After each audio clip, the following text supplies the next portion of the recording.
Bon, faut qu'on parle d'un truc. Parce que tu le veuilles ou non, il y a un éléphant dans la pièce.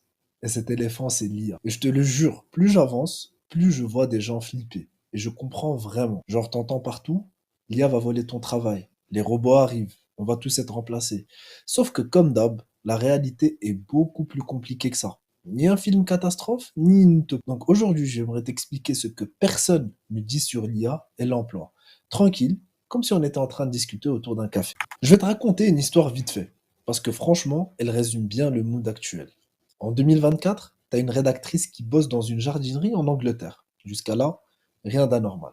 Travail tranquille, stable, elle écrit des articles sur les plantes, les fleurs, tranquille. Puis un jour, elle entend son boss murmurer, mais juste le texte d'un chat GPT. Et là, tu sens que c'est pas bon. Quelques semaines plus tard, ses tâches diminuent. Diminuent encore. Jusqu'au matin où on lui dit merci, au revoir. Juste avant Noël, son job est complètement robotisé. Et qui remplace son travail? Des articles générés automatiquement, sans âme, sans passion, juste du texte plat. Et c'est pas un cas isolé. Il y a eu une radio en Pologne qui a carrément viré ses animateurs pour remplacer par des avatars IA. Et les gens étaient outrés. Même un journaliste viré disait la radio c'est des humains pour des humains. Et franchement, je suis d'accord. Ça sonne faux quand c'est une machine. Mais c'est pas que le journalisme. Les illustrateurs, ils voient leurs commandes fondre. Une meuf disait qu'elle passait de 15 commandes par mois à 5. Parce que maintenant, les gens tapent dessine-moi un chien astronaute en style manga triste dans Midjourney. Et voilà, c'est fait. Donc oui, le truc arrive partout.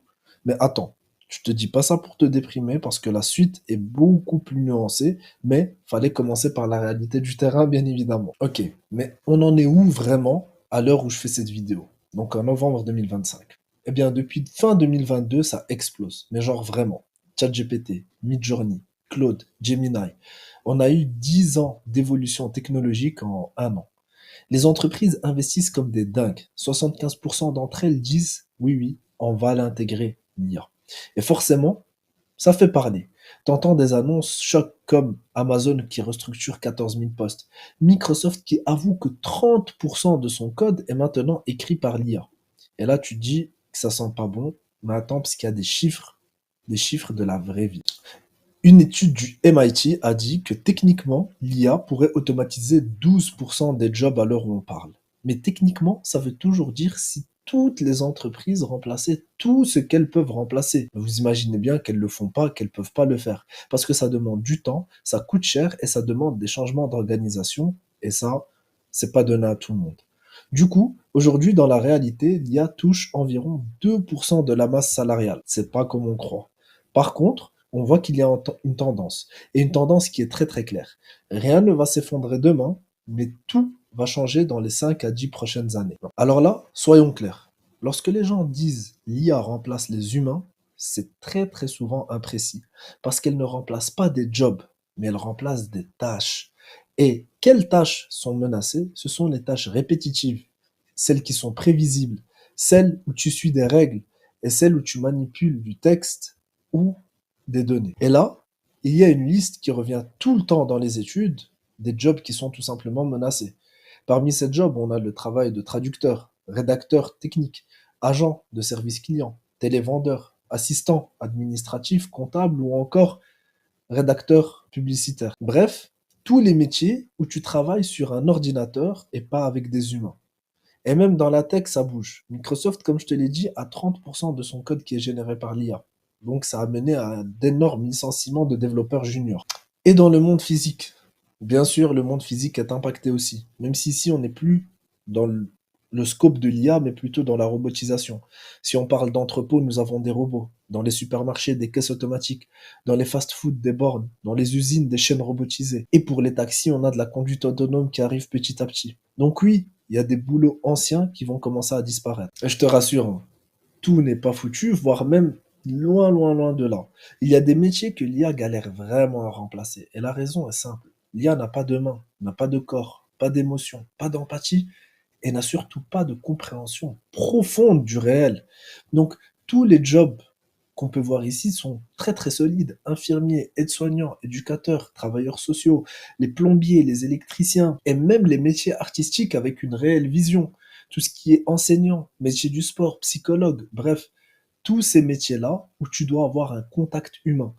L'IA peut certes aider, assister, mais remplacer, ça sera pas tout de suite. Et ça sera très très très difficile. Pour ce qui est des métiers créatifs, c'est très très intéressant. Les artistes flippent beaucoup, en effet. Mais ce qui se passe aujourd'hui, c'est pas une disparition, mais c'est plutôt une mutation.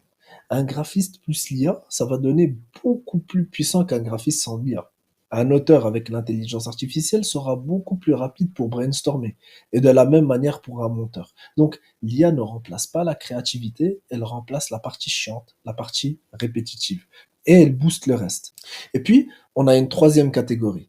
Ce sont les jobs que l'IA va créer. Parce qu'en effet, on n'en parle pas assez. L'IA va détruire des jobs, certes, mais elle en crée énormément.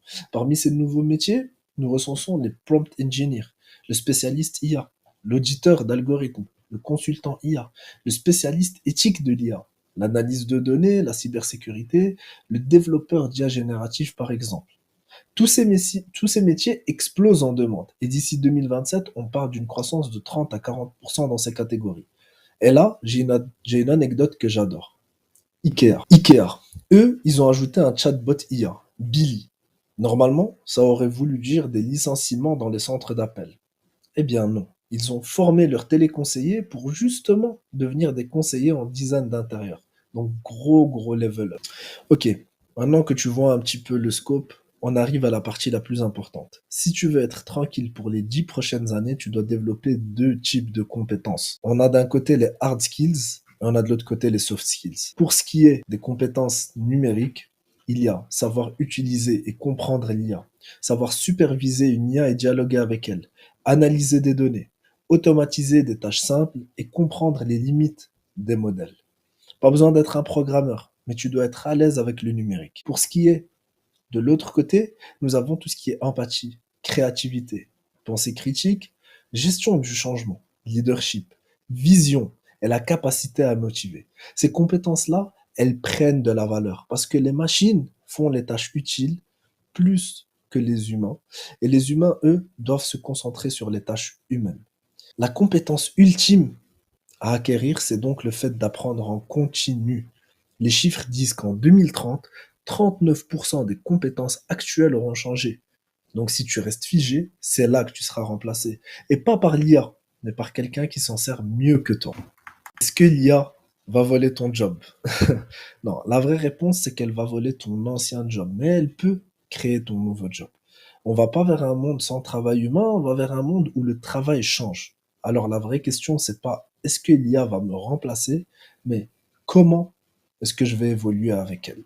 Parce que honnêtement, on n'a jamais eu autant d'opportunités de se réinventer qu'aujourd'hui. Donc voilà, si t'as appris un truc aujourd'hui, lâche un like, un commentaire, ce que tu veux, ça m'aide de fou. Et si tu veux d'autres vidéos comme ça, abonne-toi et on se retrouve dans la prochaine.